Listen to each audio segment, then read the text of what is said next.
You think?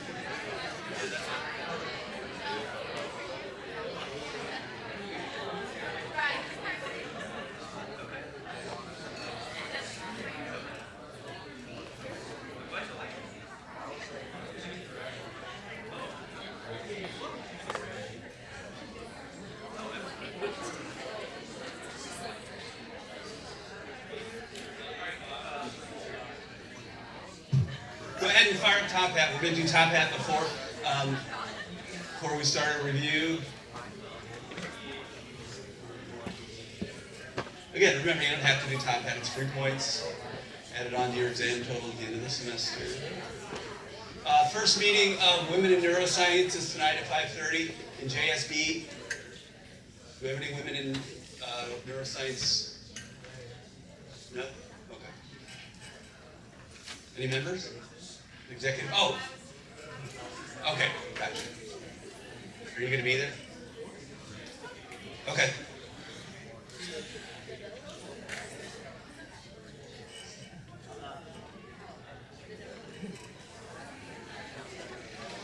All right, we all ready?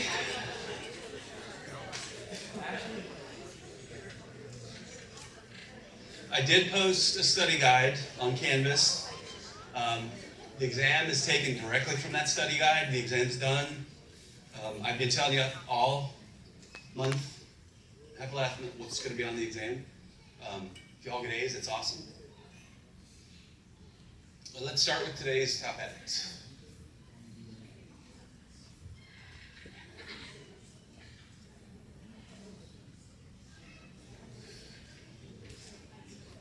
Should be an easy one.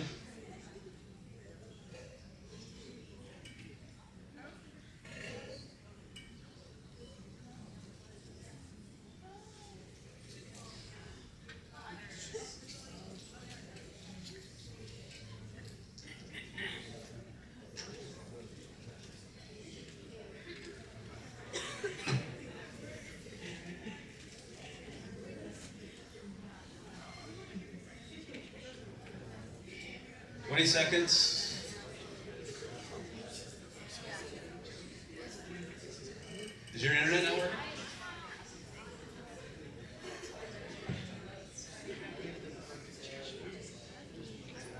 Okay, I'll give you more time.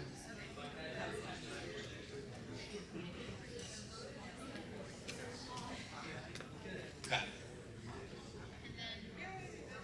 Anybody else having internet problems? Okay. Okay.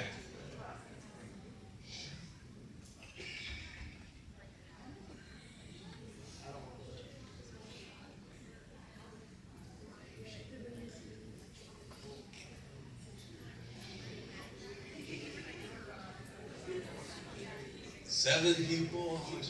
Okay. Because a lot of people didn't come today, I'm gonna leave this open for you to answer at a later time if you didn't get it done. You'll be able to finish it tonight or tomorrow. Okay? Should be an easy one. Yes. Yeah, an ionotropic receptor on the right has a channel in it that opens up to let an ion flow into a neuron when it's bound by a drug or neurotransmitter. Metabotropic receptors never open up. So know the difference for example. If you would have gone, yeah. Nobody does though. Nobody does. I've tested it. Nobody does. Nobody does.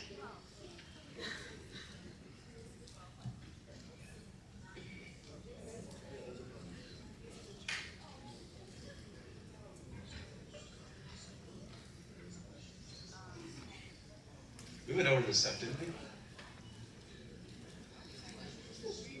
Okay. I'm also teaching Intro to Neuro, and there's overlap with the first section.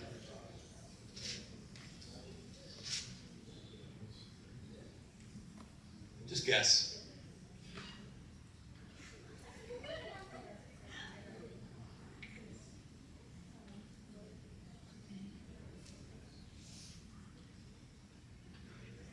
You don't know?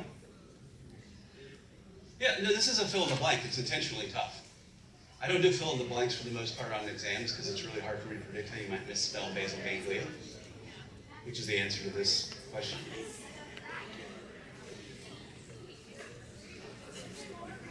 All right. Okay, basal ganglia, cerebrum, basal ganglia, gangliola. Good, diencephalon, that's fine. That's all fine.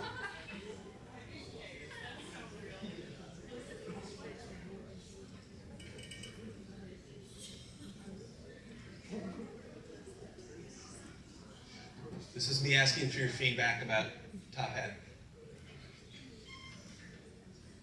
Don't be afraid to say no. I'm not going to go look at your individual answers. Good. That's why you use it. Yeah.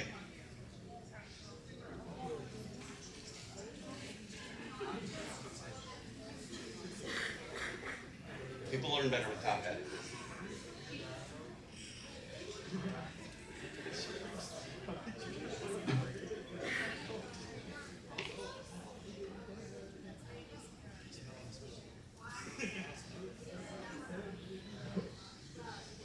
If you have provided me with a letter of disability resource accommodation, you will get an email from me tomorrow. And that letter is going to say that on the honor system, you can take the exam in any quiet location of your choosing for the amount of time that you're allowed. Just always remember that it's a closed book exam. If you want me to help you find a quiet place on campus to take exam one Thursday, just send me an email. But you will get an email from me tomorrow morning about how we do DRC in these classes. Because it's on Top Hat, it makes it really easy. And the Disability Resource Center itself asks us not to send everybody to their building because they just don't have room. If you've ever been there, you know how small it is. So they ask us to please work with you. So find your own quiet place. I don't care where it is, as long as you remember we're on the honor code. And it's closed book. Let's see how you like Top Hat. Okay, good. Appreciate the feedback.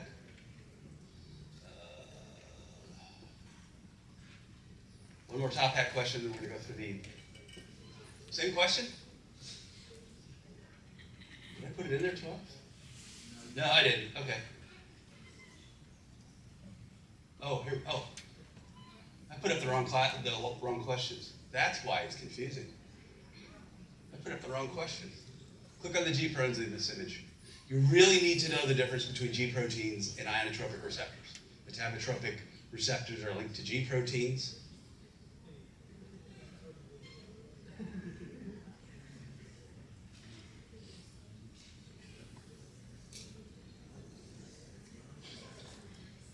Okay. I don't always use all of them, but yeah. I'm sorry, what? How many are your questions? I think it's 43. So because it's not always going to be an even number, it's 100 points. Because some questions are, some are fill in the blank, some are click on. Multiple choice questions are 2. Click-ons are usually 3 points. Fill in the blanks, I don't remember if I do have one. That's 4 points. The harder the question, the more points you get on my Top Hat exams. So it's always 100 points. But it might be 40. It's usually a little over 40. All right, 118 out of 121 of you. 119, last two gonna finish? No? Okay. Stopped. Okay. The bottom is correct. So that's what the heat map shows me that most of you are getting, the vast majority are getting this correct. Remember, on this channel on the right, that's an ionotropic receptor, has no G proteins associated with it. Those are ions flowing in.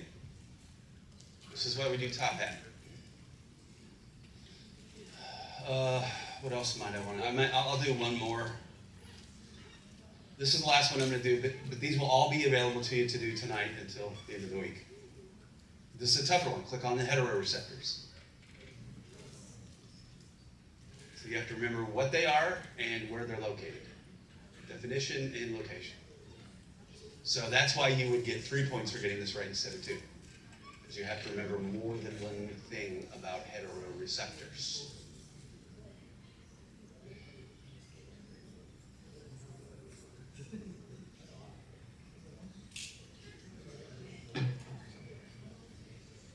When we take the exam Thursday, remember, because some classmates have accommodations for extra time, you're not going to get your exam score back as soon as you individually finish.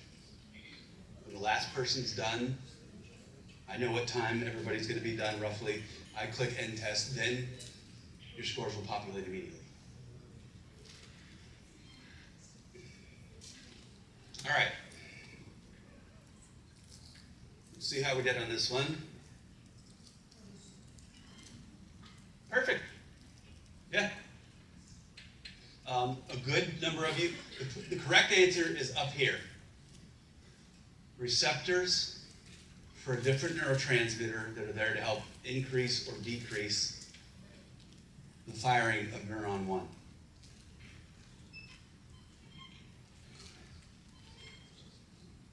Really important stuff.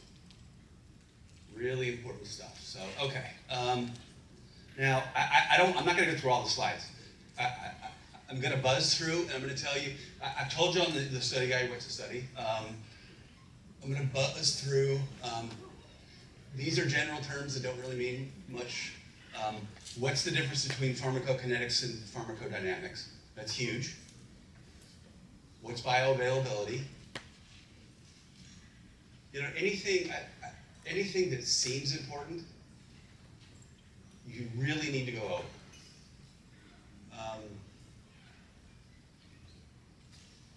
Now, I'm not going to ask you to compare like intravenous and inhaled, but I am going to ask you to compare some slow versus, to know which routes of drug administration are very slow and which are very fast. Just review those. Inhaled and intravenous are similar. I said in class intravenous is almost always faster, so, but I'm not going to be that picky on the exam. You know, the term butt chugging will not be on exam 1, but the principle will be. The principle will be. Okay, the term butt chugging is now on exam 1. No, the principle of so I talked to some old neuropharmacology students of mine, and they say the same thing. Butt chugging really nails down the principle about blood supply. Know the difference between veins and arteries, and why that's important. Why that's important for drug getting into the brain. And so Top Hat lets me answer questions. I know that nobody likes essay questions. These aren't essays, but you know, student A, you know, injects a drug via a tube of a signed editor. You know, is that, you know, I'm going to ask you to interpret things. It's not just going to be definitions, because there are some multiple choice, but not a lot.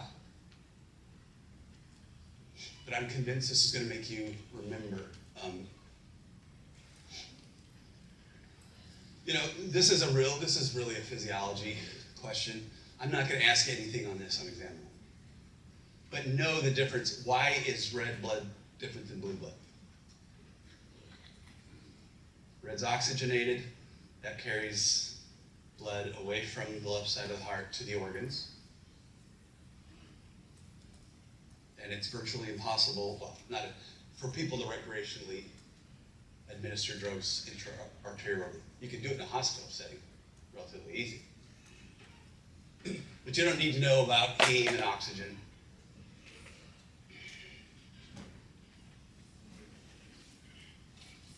Yeah, know why inhalation is fast. Anybody got that off the top of your head? Why is inhalation almost as fast as intravenous? Right, but I mean, why? I want you to go deeper down, go a level deeper. The lungs don't metabolize, but what's unique about the lungs? Blood. Heavily enriched with blood vessels. And the lungs are there to take stuff from the air we inhale right into the blood supply quickly. Primarily oxygen and stuff like that.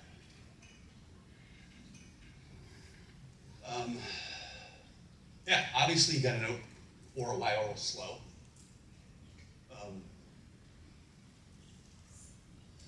Just have an idea of fast routes administration versus slow routes. I'm not gonna ask you, is intramuscular 10 seconds faster than intranasal? I'm not gonna picky with that. Just know what the slower routes are.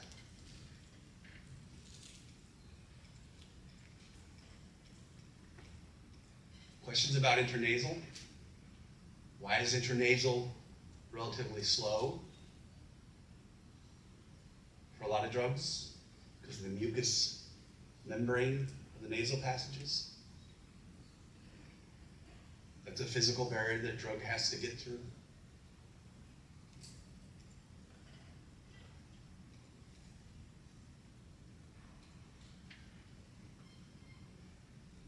Be able to teach your papa and your mama at winter break this year what butt chugging is and why it's important for drug administration.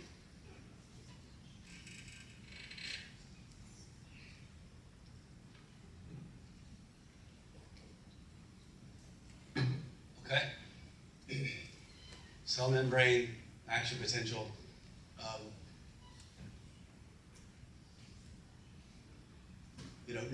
Know the difference between lipophilic and hydrophilic.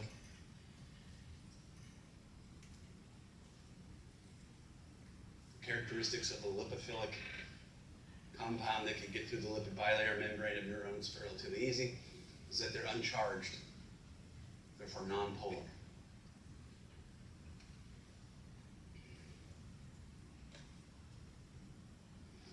So lipophilic drugs can passively diffuse from extracellular space to the intracellular space down their concentration gradient.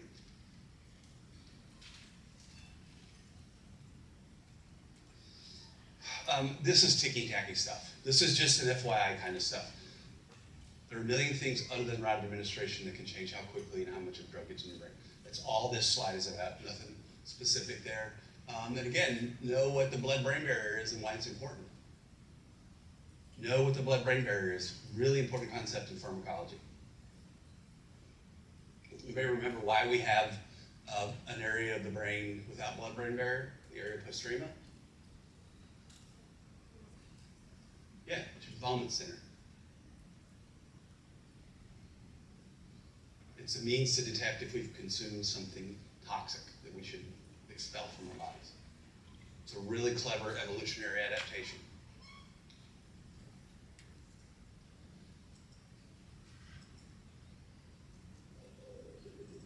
Next here. Know what a teratogen is?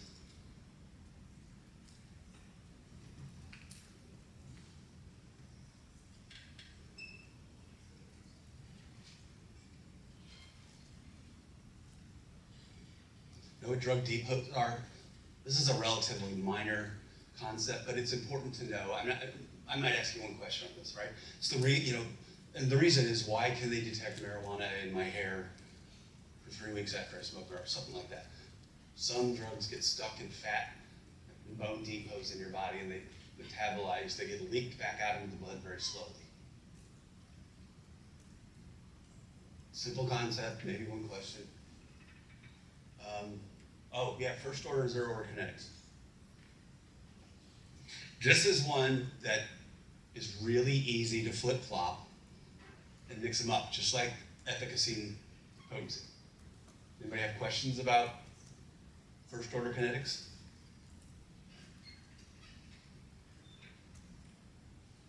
Zero order kinetics means you have very few enzymes to metabolize alcohol or aspirin. And as soon as you get to 0.08 or so, all of your enzymes to break down alcohol are occupied. So if you continue to drink, your blood alcohol percent goes up because you don't have enough enzymes to metabolize alcohol. You can only metabolize 1 shot an hour. That's zero order kinetics. Alcohol is the only drug we'll talk about all semester that's metabolized by zero order kinetics.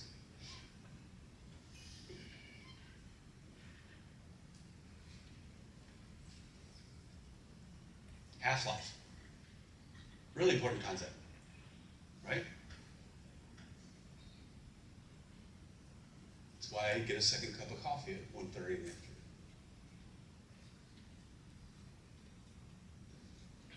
That's why you're supposed to take ibuprofen every 8 hours. Because you don't want to build up of ibuprofen in your liver or your stomach. And if you take it every 2 hours, your blood levels of ibuprofen are going to go up, up, up. You're going to throw up, damage your kidneys, damage your liver. So half-life helps us know how often to take a drug, or how long a drug effect is going to last.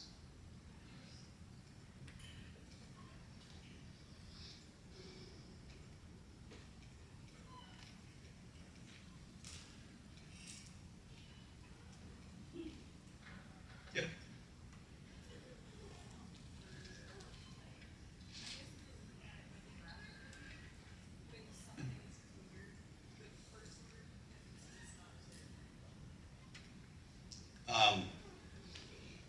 There's a slide on that. Beer, about 5.5 to 6.5 half-lives, drug becomes undetectable, which means our machines can't detect. It doesn't mean it's zero, but it's below the level of detectability for our GCMSs. Right, it means you're not therapeutic. Yeah. If I remember right, yeah. Now that half-life might be 24 hours, yes, which means 5 to 6 days, or 30 minutes. You know, a couple hours. Yeah. Did we go over enzyme induction in class? Okay, good.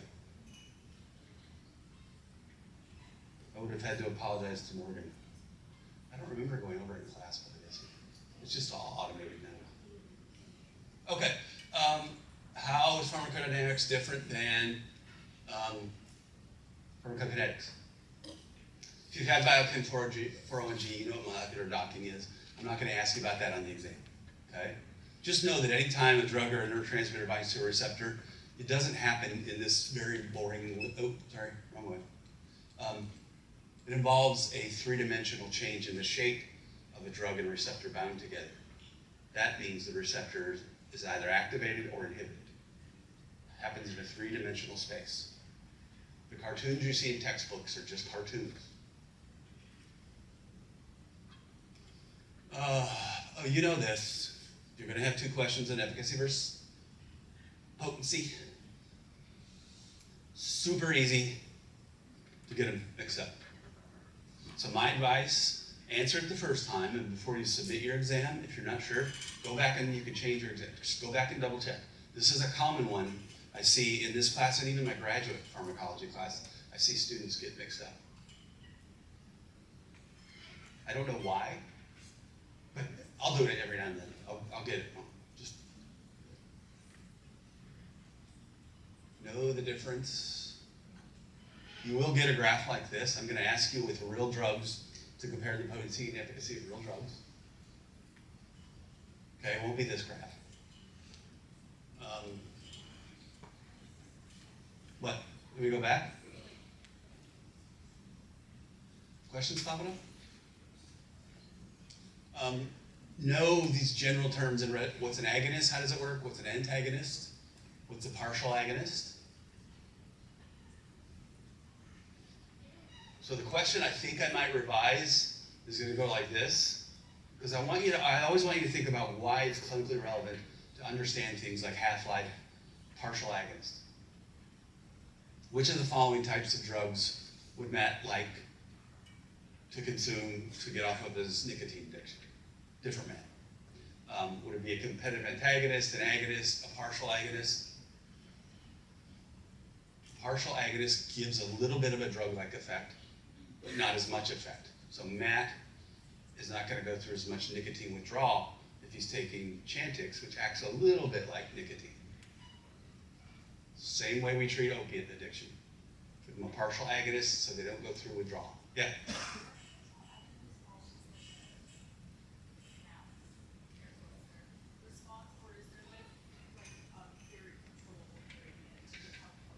So the question is a partial agonist always about half?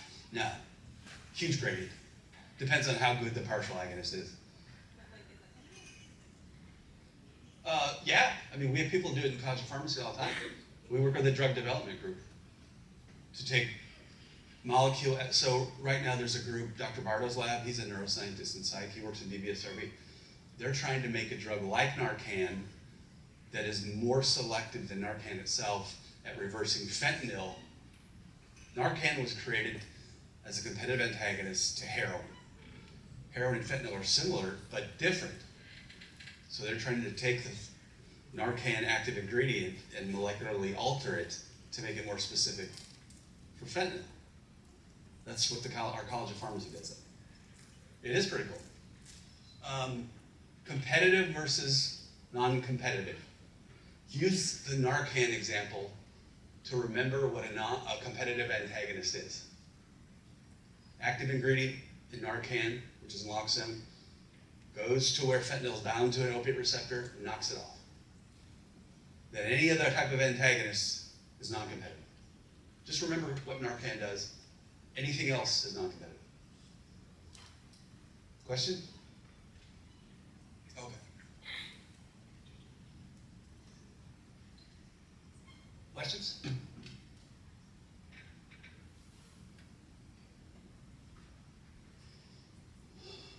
You'll have a couple images like this on the exam.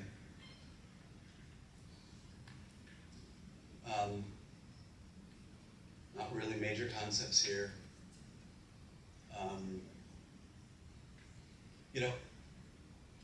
Those weren't major concepts. I don't know that I don't even think there is a question. What does enzyme induction mean? Do you remember? Anybody remember? For some drugs, when you continually pour in drugs, liver's like, whoa, I don't have enough enzymes, and Mark keeps drinking alcohol. So the liver will hepatocytes in the liver will actually make more of the enzyme to metabolize that abused drug, to try and clear it from your system so the drug has less effect. What's Mark theoretically going to do if my liver's metabolizing alcohol at a faster rate? You can drink more. That's why it's clinically relevant.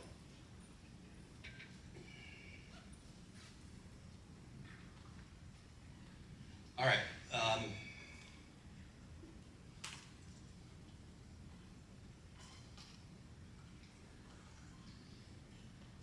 Just know the action potential, please. Why won't you start? Oh, that's the PDF. That's but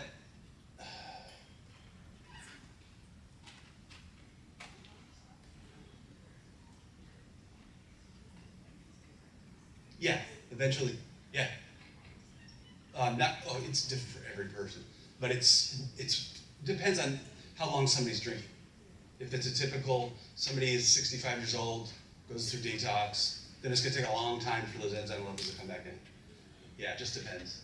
Those enzyme levels will come back down. So I'm not emphasizing the resting membrane potential on exam 1. I never do in this class. Yeah. It's okay. What, Joey? This class is totally random. Yeah. Well, the virus, mononucleosis, can attack your organs. Yeah, it's probably infecting your organs. Yeah, I know. It sounds scary. It's scary. Mono's a scary name. Other questions?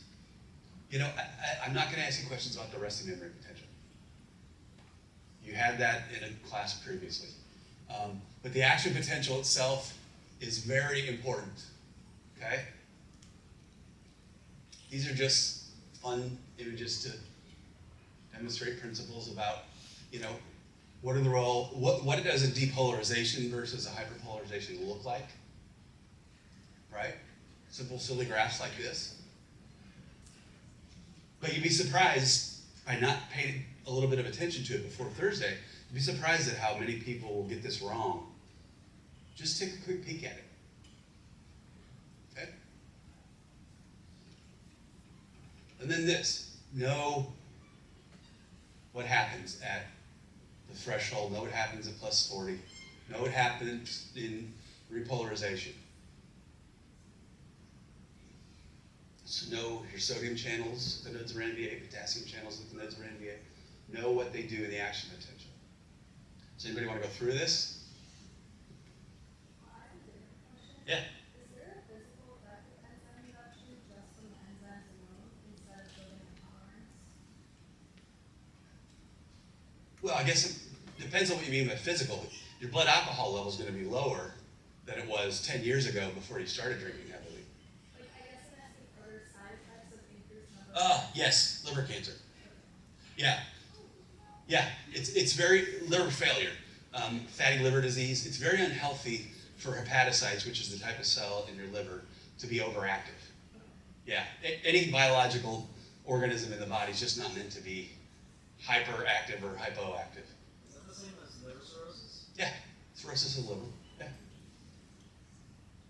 Oh, to get back to mononucleosis, Brandon, hepatitis is one of the other most common ways that you would need a liver transplant because it attacks your hepatocytes in your liver.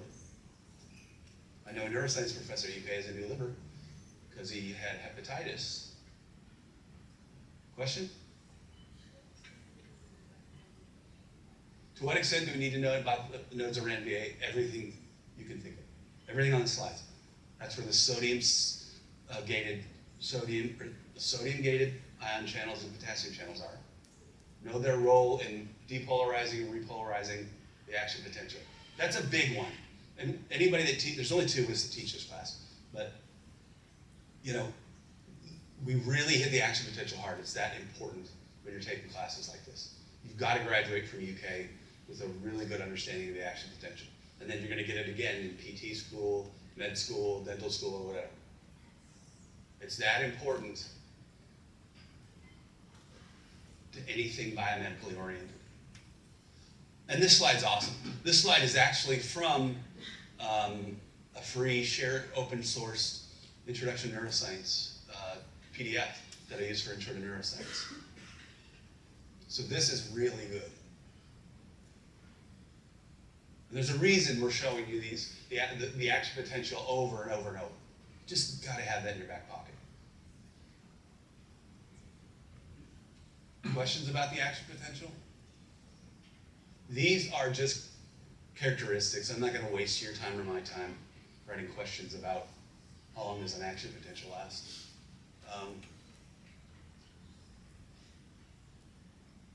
Saltatory conduction, I don't know. I don't think I have a question on that.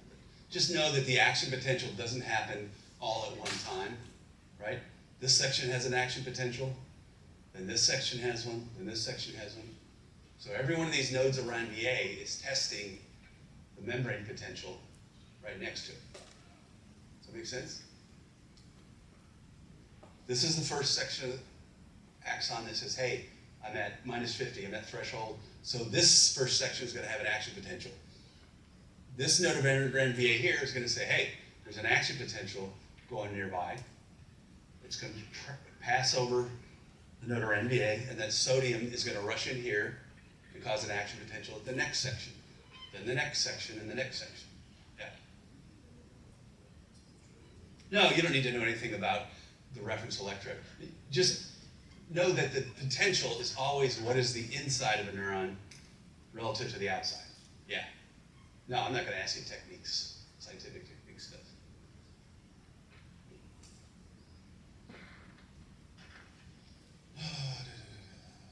Yeah, this is an important slide. Nuts and bolts of the action potential.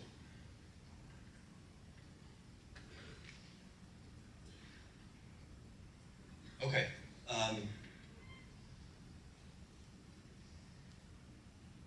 There is very little about the neuroanatomy stuff on exam 1. You've had it, I've taught several of you this, but a lot of you probably will see this in different classes. When I talk about, this is really laying the groundwork for the rest of the semester. Because where receptors are determines how a drug that activates your neurotrophic receptors acts. My example here, if you remember, somatosensory cortex strip here in the front of the parietal lobe. That's where hallucinogenics act to cause hallucinations. Because there's a bunch of receptors there that hallucinogenic compounds bind to. So where a receptor is in the brain depends on what type of behavior and subjective effect. But this is not a neuroanatomy exam. We'll come back to neuroanatomy a lot and everything else the rest of the semester.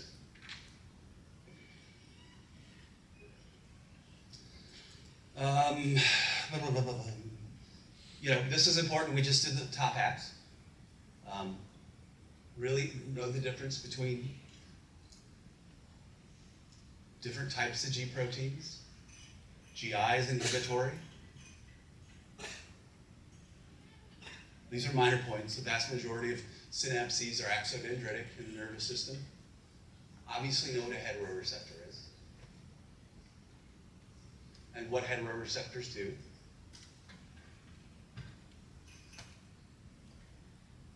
What are autoreceptors? What are reuptake pumps?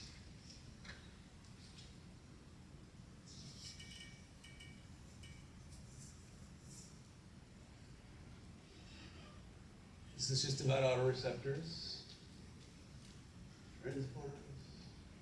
Yeah, and again, know your difference between different types of receptors.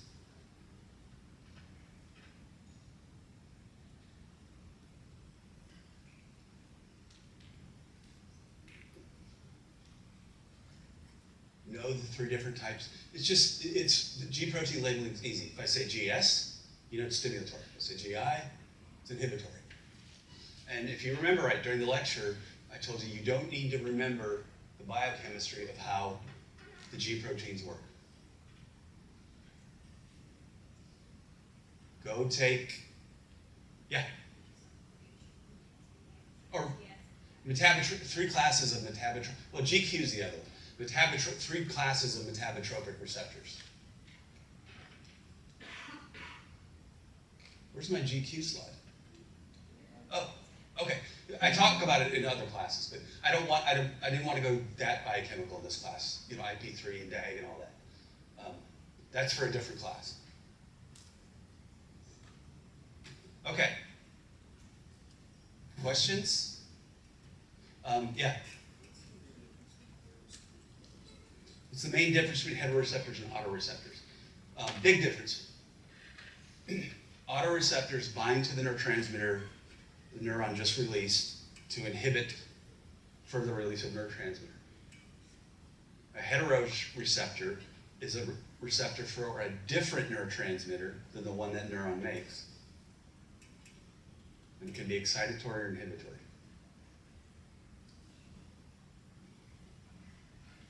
A couple things to remember. Chrome is the preferred method to get onto Top Hat to take the tests. It's the browser. Doesn't work well with Safari. If you are going to take the exam on a phone or a tablet, you have to use the Top Hat app, which is free. You cannot use a browser to go to tophat.com on a tablet or a phone to take the exam. I'm going to remind you all this again Thursday. Please try to remember to turn off all notifications, right? If you get a phone call that pops up on your laptop while you're taking the exam, Top Hat's going to kick you out of the exam. Then my screen pops up, right? And it said Emily left the exam for 8 seconds to try and figure. Don't panic. Some of you are going to accidentally get kicked out of Top Hat because of Java updates, crap like that. But you can't take screenshots, you'll be kicked out, right? So Top Hat is really good at monitoring bad behavior, but it's not perfect, and there are going to be pop-ups that get you kicked out. Yeah, do not disturb works fine. Don't panic if you get kicked out. This building has amazing Wi-Fi, but there are going to be a few randoms. Something popped up, and some of you are going to forget to turn off your notifications and stuff. But I see it up here. I can let you back in immediately. If I have a question, I'll come talk to you. Any last questions? Okay, if you have questions for Thursday, send me an email.